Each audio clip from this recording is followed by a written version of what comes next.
You know, for as long as we've been around, whenever things go wrong, when the crops failed, or when someone got sick out of nowhere, or even when love just soured, we've always looked for a reason, something or someone to point the finger at. And in those shadows, one idea, one phrase just kept popping up again and again across all these different cultures: black magic. So, what even is this thing that has both fascinated and terrified us for literally thousands of years? Is it some kind of actual hidden supernatural force, or is it really just a mirror reflecting our own oldest, darkest fears right back at us? That's the big question, right? And that's exactly what we're going to unpack in this explainer. Okay, so here's our game plan. We're going to start with the core idea, what we're calling the shadow belief. Then we'll journey through its history, which is really a history of fear. After that, we'll dive into our own brains to see why we're wired for this stuff. Then we'll expose the modern playbook, talk about the real curse, and finally arm you with the ultimate protection: knowledge.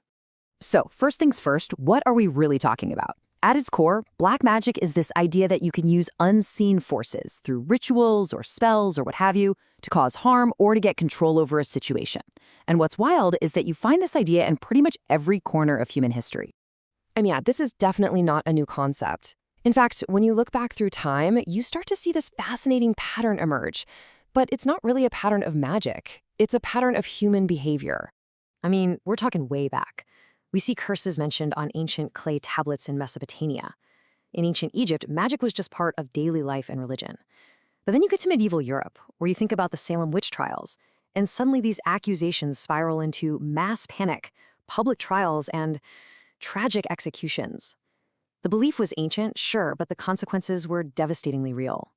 And this brings up a really key point. The general themes, harmful intent, curses, seeking control, they're pretty universal. But the actual rules, the specific rituals, what's allowed, what's forbidden, that changes completely from culture to culture. And you have to ask, if this were a single real force like, say, gravity, wouldn't it work the same way everywhere? That inconsistency is a massive clue. So if the evidence for some kind of universal dark art is a little shaky, why is the belief itself so powerful and persistent? Well, the answer isn't hidden in some dusty old spellbook. It's actually a lot closer to home. It's right inside our own heads. Here's the deal with our brains. They are pattern-seeking machines, and they absolutely cannot stand a vacuum. When something happens, especially something bad, our mind's number one job is to find a cause. It needs an explanation. Think about it. Something awful happens out of the blue. A sudden illness, a financial disaster. Your brain scrambles to connect the dots. And an answer like, "I've been cursed"? Well, it might be scary, but it's simple. It gives you a target for your anger and fear. And honestly, that often feels way more manageable than the truly terrifying alternative, that sometimes bad things just happen for no reason at all.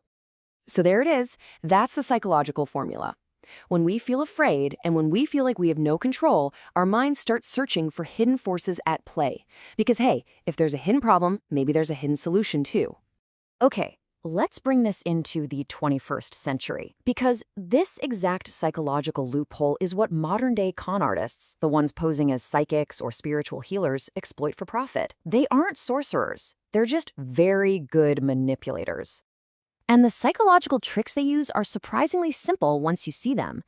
They'll use something called cold reading, saying a super general statement like, "I sense someone close to you is jealous." I mean, who doesn't have that? Or they'll hit you with vague warnings about negative energy. It's impossible to disprove, and it's designed to make you afraid. And then comes the final move. They create dependency by telling you, "Only I can fix this for you." And this is where things get really serious. Because the true curse isn't a spell or a hex. It's the devastating real-world damage that's caused by the fear and the belief that you've been targeted. Science actually has a name for this. You've heard of the placebo effect, where believing something can help you makes you feel better.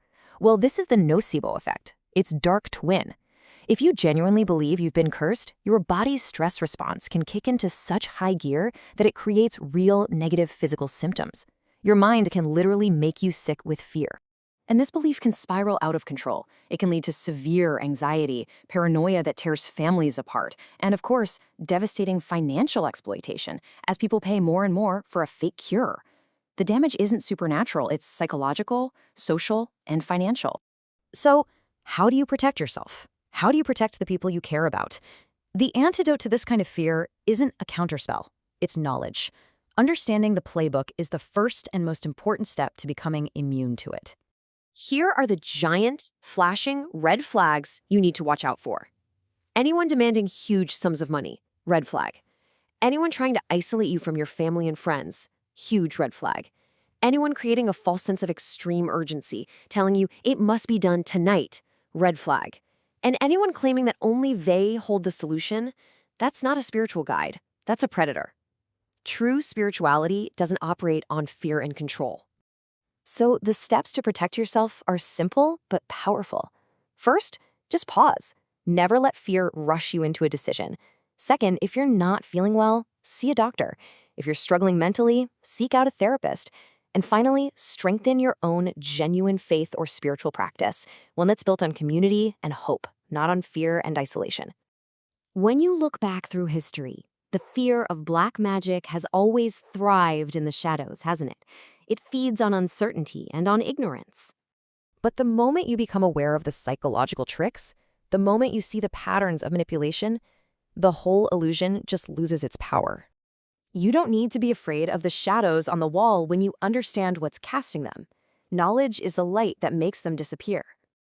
And that's really the crucial point. Whether you're facing a tough, real-world problem or a manipulator who's trying to exploit your fear, the greatest defense you will ever have is a clear, critical, and informed mind.